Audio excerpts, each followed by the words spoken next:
I attended an HBCU, Prairie View A&M University, and sadly to say, that's when I really learned about Juneteenth and the significance of it. We weren't taught that in schools here in Clark County. And so when I'm in college and I'm learning about this, I was ecstatic to learn about it, but also sad because it was like the forgotten thing. It's like, what is Juneteenth? What does it really mean? And once it was explained to me, it was super emotional to learn what had happened with slaves not knowing that they were free. When Abraham Lincoln signed that proclamation, it was like, oh my gosh, where's this history? Why is it being taught? Texans knew about it, but if you didn't live in Texas, you didn't know about it. I didn't know about it. I grew up in North Carolina. Yeah. And I learned about it when I moved to Las Vegas. Oh, wow. So it was a long, long time before I learned anything about Juneteenth. Mm-hmm. So it was, to me, I wanted to know more. I wanted to know, well, how did this happen? What do you mean we didn't know that slavery was over in certain areas? Mm-hmm. And then I began to do research and learned a lot about it. Mm-hmm. So that's how I coped with it, this missing knowledge. And I don't fault anyone because they couldn't tell stories that they didn't know. That's correct. And so, even my dad, because he's from Texas, didn't talk too much about it, and I'm not sure if he knew everything about it, but once learned about it, it's like, I agree with you, I just wanted to know more and the significance of it and the importance of it and why we need to stand up and make this known to everyone. And I went to an HBCU, and all of my teachers in elementary school and high school, we were from a small community, segregated, and all of those teachers attended HBCUs. They knew nothing about this history. Yeah. So I think that the fight for freedom continues today. That's number one. I am not sure that Juneteenth played a big role locally in history. And when I look at history of North Carolina, I don't think Juneteenth played a big role in that. But it was just the overarching history and legacy of slavery, segregation, Jim Crow, all of that played a big, major role in the history of blacks in Las Vegas. So now we've added that element to it. We know about Juneteenth, and that's celebrated here as it is across the country now. Well, I came here when I was 2 years old, so Black history was a little unknown to me, but in the circles that I grew up in were around a lot of prominent African Americans, mainly educators or people who worked at a test site or worked on the Strip. And so that's how I learned history, through hanging out with people a lot older than me, telling their stories about segregated parts of Las Vegas, the Strip, and how performers could perform on the Strip but could not stay on the Strip. I knew about the Moulin Rouge. I knew about just other prominent African American figures here, and so got to know a lot of those people. Some are still with us today, and some are not. But just to hear their stories, and hanging out with grown folks when I probably shouldn't have been, listening to their stories is just amazing to me. The history that is actually here in Las Vegas, but again, it was not related to Juneteenth. It was just the history that was here. Yes, and that history was so powerful, is so rich. Yeah. But I want to know about that neighborhood that you grew up in. I want you to tell me what that name of that neighborhood was. Well, we grew up in an area called Valley View, about 7 minutes from here, but they called it Teacher Row. That's right. Because there were so many educators that grew up, that were on our street, and again, some who worked at the test site, some who worked in the casino, usually, bus boys and things like that. But a lot of teachers were on that street, and so. How did that happen? I don't know. I just think because when we first came here, I remember my parents wanted to buy a house in Bonanza Village, but at that time they could not. And so they moved over to that area right off of Lake Mead, Revere, Ingolstadt. And I remember my mom saying a white person even had to go with them to buy the home that they currently still lived in until they both passed away, and the house is still there. But I'm like, wow, I did not know that. I'm like, I didn't because to me, I didn't relate to that because I was so young. So, Yeah. but I think that's just because that's where people could buy homes and Yes. feel successful, and they have home ownership was in that area. Yes, and right across from that area, probably 2 blocks away, was the historic West Side. Absolutely. So, and there were little communities, little areas of that community where people could buy homes as well. Absolutely. But it didn't start really until, so people start moving over there in the 1930s. Then it was 1954 before that first black housing development was built. But people were building homes all along. Yeah. Yeah, because when Jimmy Gay came here in the 1940s, he purchased a home, I think it was on B Street. Yeah, so that history is just amazing. Yeah. And then you had the development of all the black churches, and it's just like there's like one on every corner in that That's historic correct. West Side, and a lot of them are still very prominent today. My first interview over there was with Jimmy and Hazel Gay. Oh, wow. That's how long it has been. So they've been gone for a while now, Yeah. but that was my first interview, like 1995, 1996, because UNLV taught us how to collect oral interviews. So that's how all of this got started. I went back to school late in life, learned, and as soon as I entered UNLV, we didn't have anyone collecting our history. The Oral History Center was in Reno, and no one here was doing it. And people in the history department said, no, we can't have that. We need it right here. We need it here. Yeah. So There's that's much how history. it got started. Wow. Yes. So Jimmy and Hazel Gay, and then the next one was Lucille Bryant.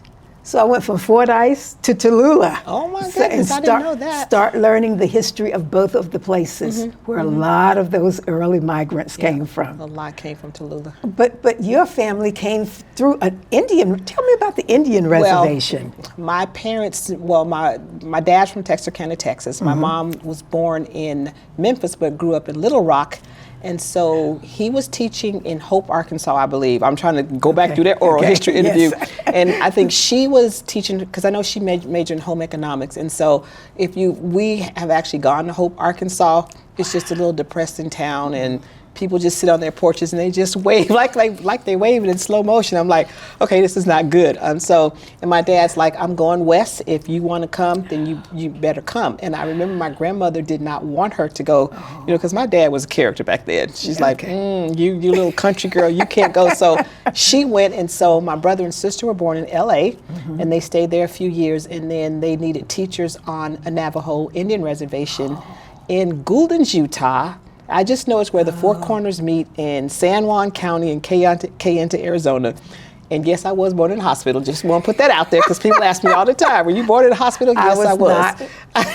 I was born in the doctor's office, though. Oh, I was born in a hospital. Okay. And so we stayed there until I was 2. And then I know they needed teachers here in Las Vegas. And so that's how we ended up here. And we came here in '64, the end of '64. Wow, Yeah. that's a long time. Yeah. How did they hear about Las Vegas, though? I just think you watching, I can't call them posts. They don't call them posts back then. I don't know if they were recruiting there. I don't know how they found out, but somehow they did, and they applied. And I just remember my dad did not go to the traditional route to become an administrator because they were not hiring African Americans to hold those positions at that time. And I know him, and I think maybe Jimmy Gay was one of them. And I don't want to start naming names, but I know they were in the process of going to sue Clark County School District, and then that's how they were starting appointing people of color to be in those administrative roles. And so, and I know he taught African American studies at UNLV at one time in his career as well too. So, that's wonderful. So, I'm just surrounded by a family and a community of educators, and look at me, I followed in those same footsteps. That's correct. Yep. I wanted to know more about when your father would have well-known people come to some of the schools. How did that happen? Because we have a photograph of Muhammad Ali. Muhammad Ali. I think he was probably Cassius Clay at the time. Yeah, it was Cassius Clay because he came over to, well, it was Booker, but it was Highland Elementary School at the Exactly. time. So how did those things happen that early? I am not sure how he did that. Okay. Probably through some of the community work that he did, because I remember Wow. meeting all of those people. And one of his parents at the time worked in the light booth at Caesar's Palace. And we would get to go and watch shows sitting up in the light booth. So I'm pretty sure he made a lot of connections in with that one parent to say, you know, whatever you need, let me know. Diana Ross, I know Diana Ross never came over to the school, but just people like that I've met through him and through that parent. So I'm pretty sure that was probably how he got Cassius Clay to come to the school. And you know that photograph is at the Legacy Park. That's correct. It is. That same photograph. Yep. So let me ask you another question about Juneteenth. Yes. Picture yourself back in 1863, 65. What do you think your emotional state would have been if that were you or you were in that situation? So in 1863, the Emancipation Proclamation didn't really do what it was supposed to have done. So it was not that many blacks that were freed at the time. Very, very few even know about the Emancipation Proclamation. But what it did do is that black men were able to enlist in the Army for the first time. Okay. And so we began to see an uptick in the Civil War and the North being able to win more battles because we had a committed fighting force started by that Emancipation Proclamation. So being in North Carolina and growing up in a time of Jim Crow, I want every day of freedom possible. When I look at the way I went to school in North Carolina and the way my next door neighbor, a different skin color, went to school in North Carolina, inequality starts so early on. Right. That Jim Crow stuff starts so early on. And there has never been equity. And it is time for it. So I hope that holidays like Juneteenth, like Martin Luther King's birthday, I hope it forces us to think about the inequities, make us become more aware of them, and propels us to do something about those inequities today. Absolutely. Yeah. Wow, that's pretty powerful. That's how I see it. Wow. When I think back to the start of my teaching career, I was a music specialist, and Okay. you know, and I taught music for 20 years. I'm a pianist. That got me my degree in school. I'm a classically trained piano. You wouldn't know it today because it's like I haven't played it so long, but I do miss it. I always tried to teach my kids, especially we had 28 days. That was just time to shine back then. And I taught at 6th grade seminary at Mabel Hogard. I taught at that school. That was my very first teaching assignment. But I tried to teach our history through music. Good. But felt like my hands were still tied because everyone knew Martin Luther King, Rosa Parks, but I'm like, who are the unknown heroes that our kids did not know about? So I tried my best to teach that. And I taught them, the significance and the importance of slavery through song and why they sang those type of songs, Yes. what it meant, the Underground Railroad, all these messages in these songs, how these songs were sending messages to whoever they could get them to. And it was just eye-opening that kids and this was back in the early 80s, but they still understood it. And it was just like, we've got to learn our history because nobody else is going to tell us our history. So do you think we can start a Saturday school? You could start a Saturday school. No, we. Let me tell you what has crossed my mind so many times. Our young people are not learning American history the way it happened. This is true.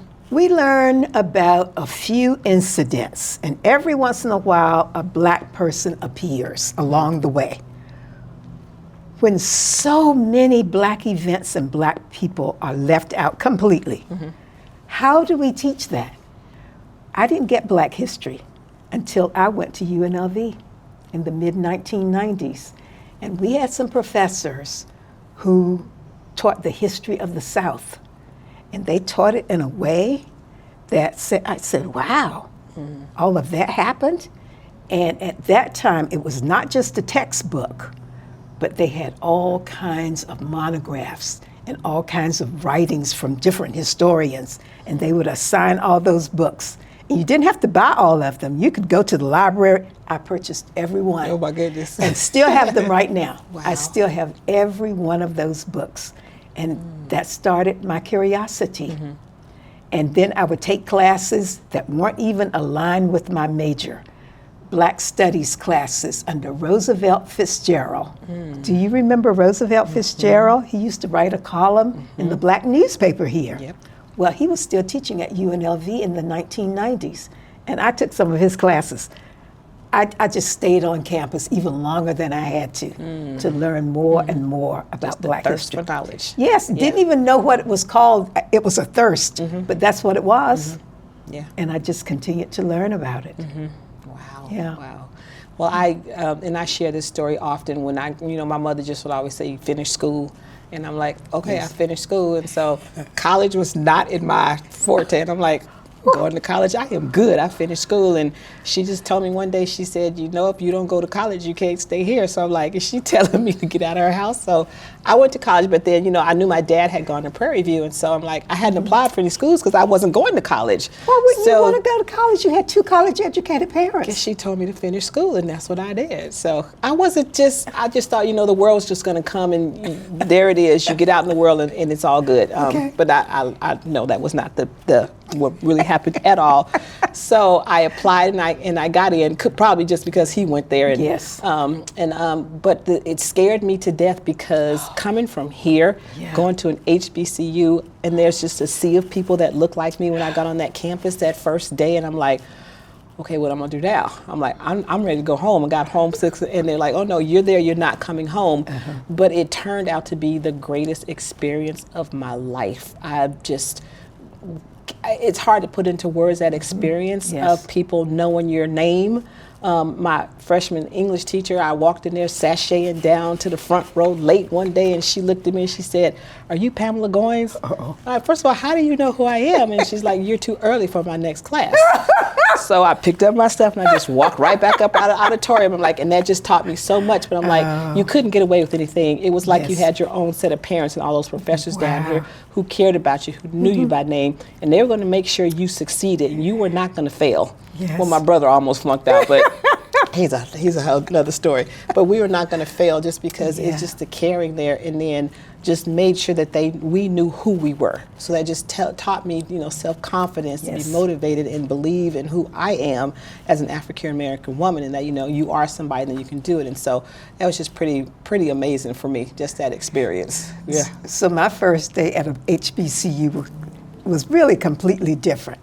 I was frightened to death. I was coming from a farm. We had been sharecroppers. And now I'm in Durham, North Carolina, going to school at North Carolina Central University. I was out of my league. I didn't know what to do, but it just happened that there were people there, like you said, who would take care of you, who would say, well, it's time that you should be in that orientation session in some building across campus. Everybody else is over there. So, because I was lost, I didn't know what to do. And now at UNLV, I help to man those welcome to UNLV booths that they have all over campus for those freshmen who are there for the first time, because I know what they're going through. Right. I know. Yeah. Yeah. It's pretty. It's intimidating. Yeah, it is. Yeah. Because you're like, and you think, okay, I'm on my own. I'm a big girl now. Yes. And you're scared to death. Scared to death. Yes. Yes. So your next chapter?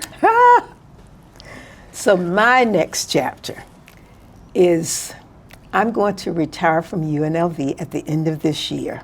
No. Because it is time for me to do some other things. I want to do more writing, additional research. I want to have weeks when I do nothing but just read books. I want to do a little traveling, and I want to do some research, some consulting type research. Sometimes now, as part of my work at UNLV, someone comes to town and they want to do a documentary. And they want someone to talk about certain aspects of Las Vegas history. Well, now I do it as part of my job. But I want to take those skills and all of that knowledge I've gained from UNLV, and I want someone to show me how valuable it is to their documentary. Oh, wow. Yeah, so I'm going to do some of that as well. So I heard that this is your last term as mayor. Is that true? Yes, I can only do one term as mayor. Well, the state law, they counted my years on the council. Oh, as I part see. So there's two words, serving and so serving. So we kind of had to define those words to see what it is.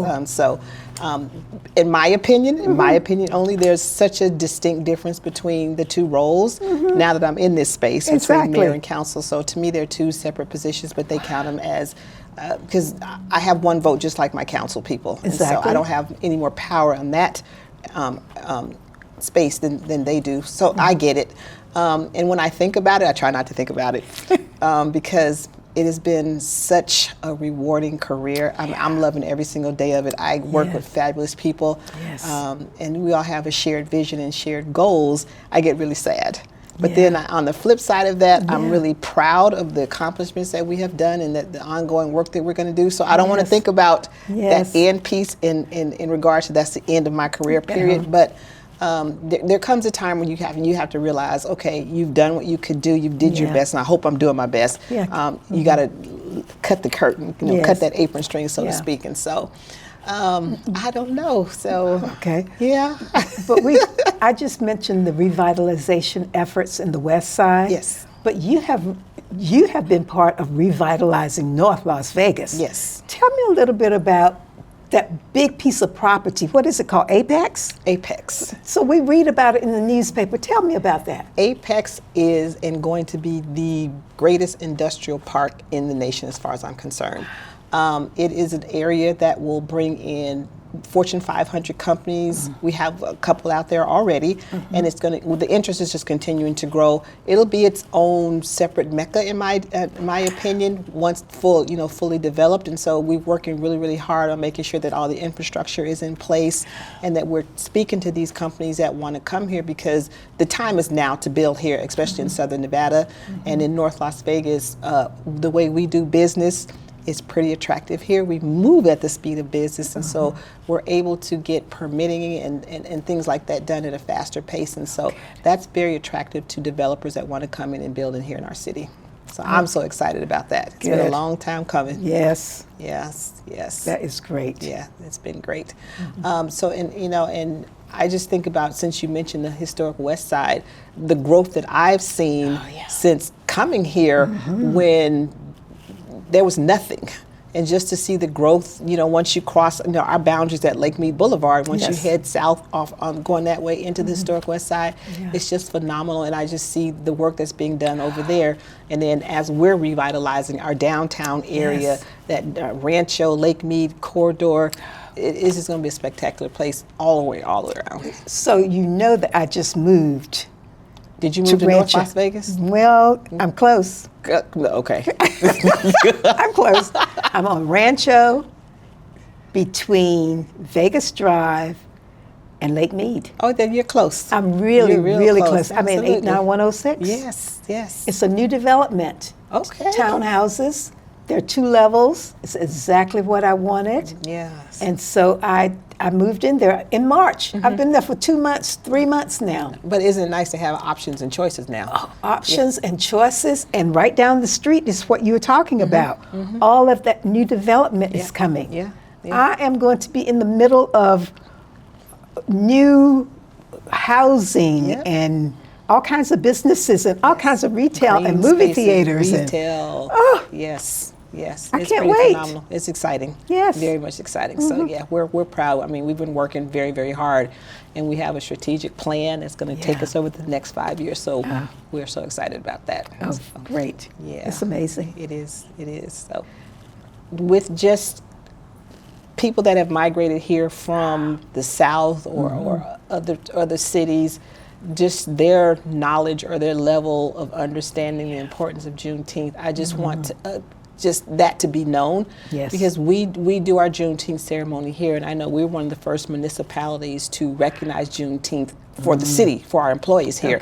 And so that was pretty powerful for us, but just to bring that to light, I think it's still a little hidden gem that a lot of residents here don't know about. And so and this is one way when we do our flag raising ceremonies to get the word out. There's tons of celebrations, and I get that, but the celebration part, that's the fun part. But understanding the historical importance of it with the barbecues and with all the song and dance is really important for me. I agree with that. And now we have so many activities going on. So you can get to learn both aspects of it. And the celebratory part, I love it because it talks about the color red and how red is so important in Juneteenth. So we use red food, like the red velvet cake is part of it, and barbecue sauce is red. All of that is part of the celebration. But we have people here now who meet at various centers, especially in the library on Lake Mead. They talk about the significance of it, and they have a program there. So you get to learn that, and then you can go next door, or you can go to the market center, and all kinds of celebrations. Yeah, and I like looking at the one at the World Market Center. I like looking at all the vendors that are there, because okay, I'm a shopper, I just want to say that, but still, but they're telling various stories with their products, and all of the vendors that are there, each one has a story. And I always try to buy me an African attire outfit, and I love the story behind the piece that I select, so that's the fun part about it. And I love it that this time all the governmental agencies, I shouldn't say agencies, all the cities, North Las Vegas, the county, Las Vegas, they're all coming together for one big celebration. I think that's so important. I do too. I love the unity. Yes, and that's what it's about, is unity. Yep. And that started with the Pollards, with the Rainbow Dream Foundation. That's correct. Yeah, Diane and Anthony, correct. And there is a woman here who is out of the National D. Evans. D. Evans. Yes. And she has all kinds of things where she talks about the history as well as the celebratory aspects. So we have it all. Yes, I call her Miss Juneteenth. Okay, good. That's what she is. She knows it inside and out. And, you know, she helped with some legislation with that as well. So it's just phenomenal to hear her tell the story. Yes. Yeah, I agree. Even John Creer. I think he was the second African-American doctor here. I can't think of the first one here, but him and my dad went to undergrad together. And so coming here, it's like, you know, Vegas was that melting pot from people coming all over the place, but he was a prominent figure that we don't know much about, but we're learning about. And if I'm just trying to picture names in that Legacy Park. Dr. West. Dr. West, is that first black doctor, and the first dentist is Dr. McMillan. Dr. McMillan. So and we have a park, Legacy Park. Talks about all of those unsung heroes. Absolutely. Alice Key and the Baileys. The Baileys, I was just going to say the Baileys, yes. So, and we could just go on, because as we talk more names will appear. The Perkins, Claude Perkins, And the school teachers. All the school teachers. We don't name school teachers often enough. Earlier you said Mabel Hogard. Mabel Hogard, yes. And she taught at the West Side School along with Barbara Kirkland and other school teachers. You know Barbara Kirkland, we call her Granny K, because she took care of every single, my two sons, my niece, my nephew, she took care of all of our kids. And she said once they turn 2.5, they have to go, because when they start crawling, I can't too. But I talk with her every once in a while. Even Eva Simmons is another icon. And her husband here, because he was one of the first black architects. Yes. And I did not even know about some of his work until his eulogy. Didn't he design the Moulin Rouge? No. Was it? He designed part of Edmond Town Center or that town. Yes. Right there on Owens. Right there on Owens. Yeah. He did all of that. And we didn't know. The Rayfords too. The Pusleys. I don't know if did you know Dr. Pusley? We know about him, but did not get to meet him. I think they're in North Carolina right now. They moved, because they lived on Veronica Street as well. And him and his daughter and I, we're like Wow. Yeah. Yep. Wow. Joanne Pusick, she was a principal at Bonanza High School before she left, and he was one of our superintendents a while ago. Yeah. Amazing. So yeah, there are a lot of those heroes around. Absolutely. Sheroes. Sheroes too. Yeah. Yep, Even a lot of our pastors. Yeah. That's correct. Yeah. And we haven't interviewed all of the people that need to be interviewed. So as I am leaving UNLV, the Oral History Research Center, we still have to find a way to make sure that even with under a new director, that African Americans are still included in that. Sometimes a new person will get involved in a new project. And because I know all of the projects, but that new person's not going to know. So we're going to have to nudge them every once in a while. Make sure they stay. Yeah. And think about the people who started KCEP and ran AOB back in the day. All of those are unsung heroes. That's correct. And earlier you said something about the Nevada test site, people living in your neighborhood. Yes. Well, the largest African American business at the time was Ray and Ross. Yep. Bus company. Yep. So, oh my goodness. And because they drove people back and forth to the test site. Yes, they did. And the test site then helped them buy more buses. So it just works hand in hand. Wow.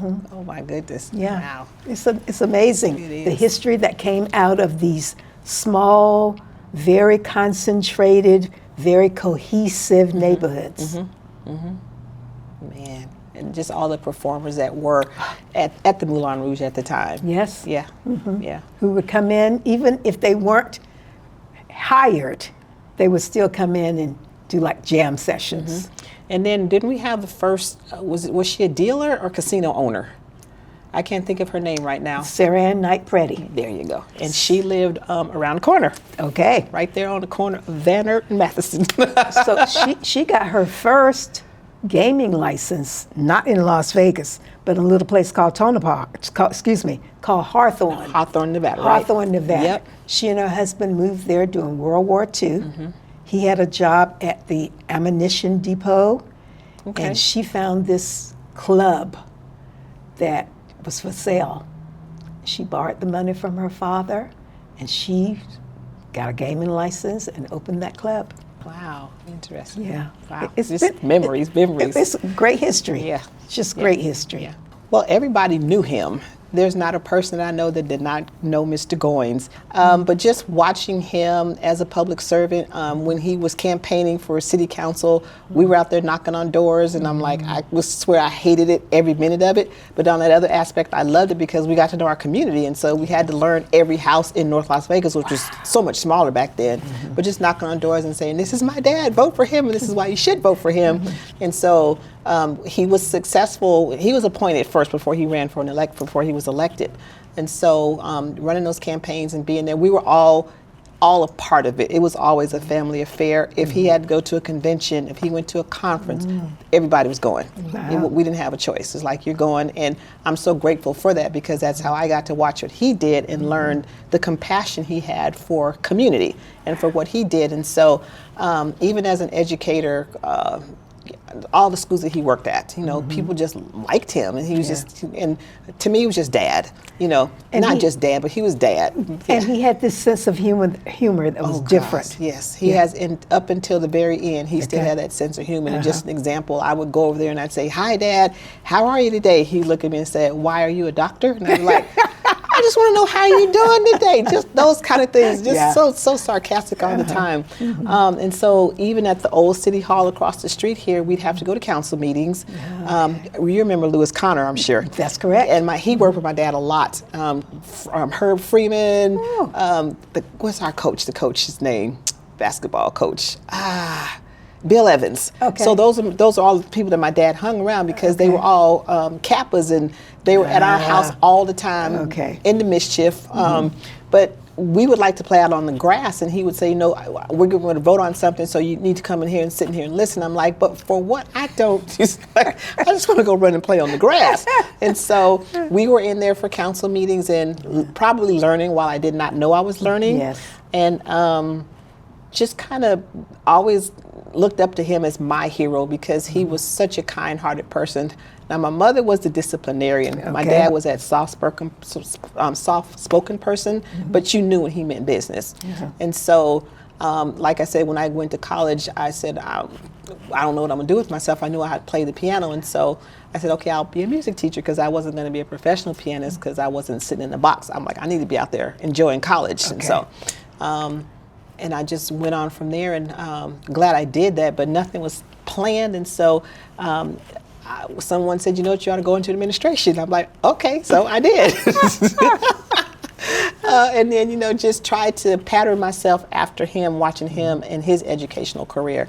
And so same with the political career. And I'm like, you know, he was such a positive impact. And I just hope that, you know, when I ran for political office, that I would kind of have that same kind of thought process he did, just being that caring individual and listening to people. And the beauty of my job is I get to listen to people. I get to really listen every single day. And there's so many stories out there, but I love it, love it, love it, love it. And listening is a skill that most of us don't have. Yeah. Yeah, and when, you know, he decided to run for mayor, and I just think it was a sign of the time then that he was not successful in his bid for mayor because I don't think the city was ready for a man of color to be in charge. Yes. And so, you know, that kind of ended his political career. And so he worked on so many things. You know, they have the school named after them. They have a park named after them. And so here I am now as a mayor, and you know, and he knew it. He knew what was happening. And I just hope he was super proud of me, like I was super proud of him. And so it's just an honor for me to be in this role in my life because I'm like, wow. Sometimes it's still surreal, but I'm like, you're there, so that's why I have to make the best impact that I can while I'm in this position. I go in and I talk to kids and I share about my story, and it just depends on when I'm invited. So that's one way I can just kind of get kids at least their interest sparked to say, okay, I want to learn more about this, and hopefully they continue that in their classrooms. We always rely on our churches for everything as well, so there's another avenue, and summer programs or whenever we're called to speak, and so just in getting information out there. And the same thing, when I'm called to speak, because I conducted so many interviews in the African American community, I know not only what was in all the newspapers here in the city about the history, you know, reading the Old Age newspaper, and they would have a little article about Mary Nettles. Mary Nettles was a black woman who owned property downtown on Block 17. So when I'm invited into a place, it doesn't have to be a school, it can be an organization, it can be a club, anybody who wants to seriously learn about the history of Las Vegas. So I go in and tell them all the stories that I've learned, starting with 1870. We start talking about John Howell, that first black man in the Las Vegas area. And we know he was here because he owned property. Oh, wow. Part of the Springs Preserve was owned by John Howell and his partner, Jim Wilson. So that's how we trace the beginning of Las Vegas history in this city. And it is my pleasure to, when people invite me, I do a PowerPoint presentation and I tell them all of these stories that I've learned along the way. Wow. Yeah, so that's what I do. Wow. Yeah. So those ancestry sites, are those pretty accurate? I don't go to any of the ancestry sites. Okay. I use our local newspapers. I use interviews. I use articles written by Roosevelt Fitzgerald, who used to write for the black newspaper. I use the black newspaper. I also use the Sun and the RJ newspapers. And sometimes I am able to compare what's in the black newspaper and what's in the other newspapers. That's interesting. That's really interesting, especially the photographs. Yeah. The black newspaper had a black photograph, black photographer, and that black photographer took pictures of cotillions and teas and birthday parties and pool parties throughout the historic West Side. The white newspapers took pictures of black men being thrown up against the wall, being handcuffed. And I can look at the same month, same thing happening, and I can find a cotillion And I don't see anything about any of those cultural events in the white newspapers. So that's why it's so important for us to have black newspapers with black reporters and black photographers. And we have to, that's another thing we need to do. We don't have that anymore. Wow. Yeah. It has been a pleasure to have you here today and joining me in this conversation. I'm honored to be before you, and the knowledge that you shared today, it just touches my heart and my soul. So I appreciate you being here, and thank you so much. And you are welcome, and thank you so much for inviting me. This was amazing. Thank you.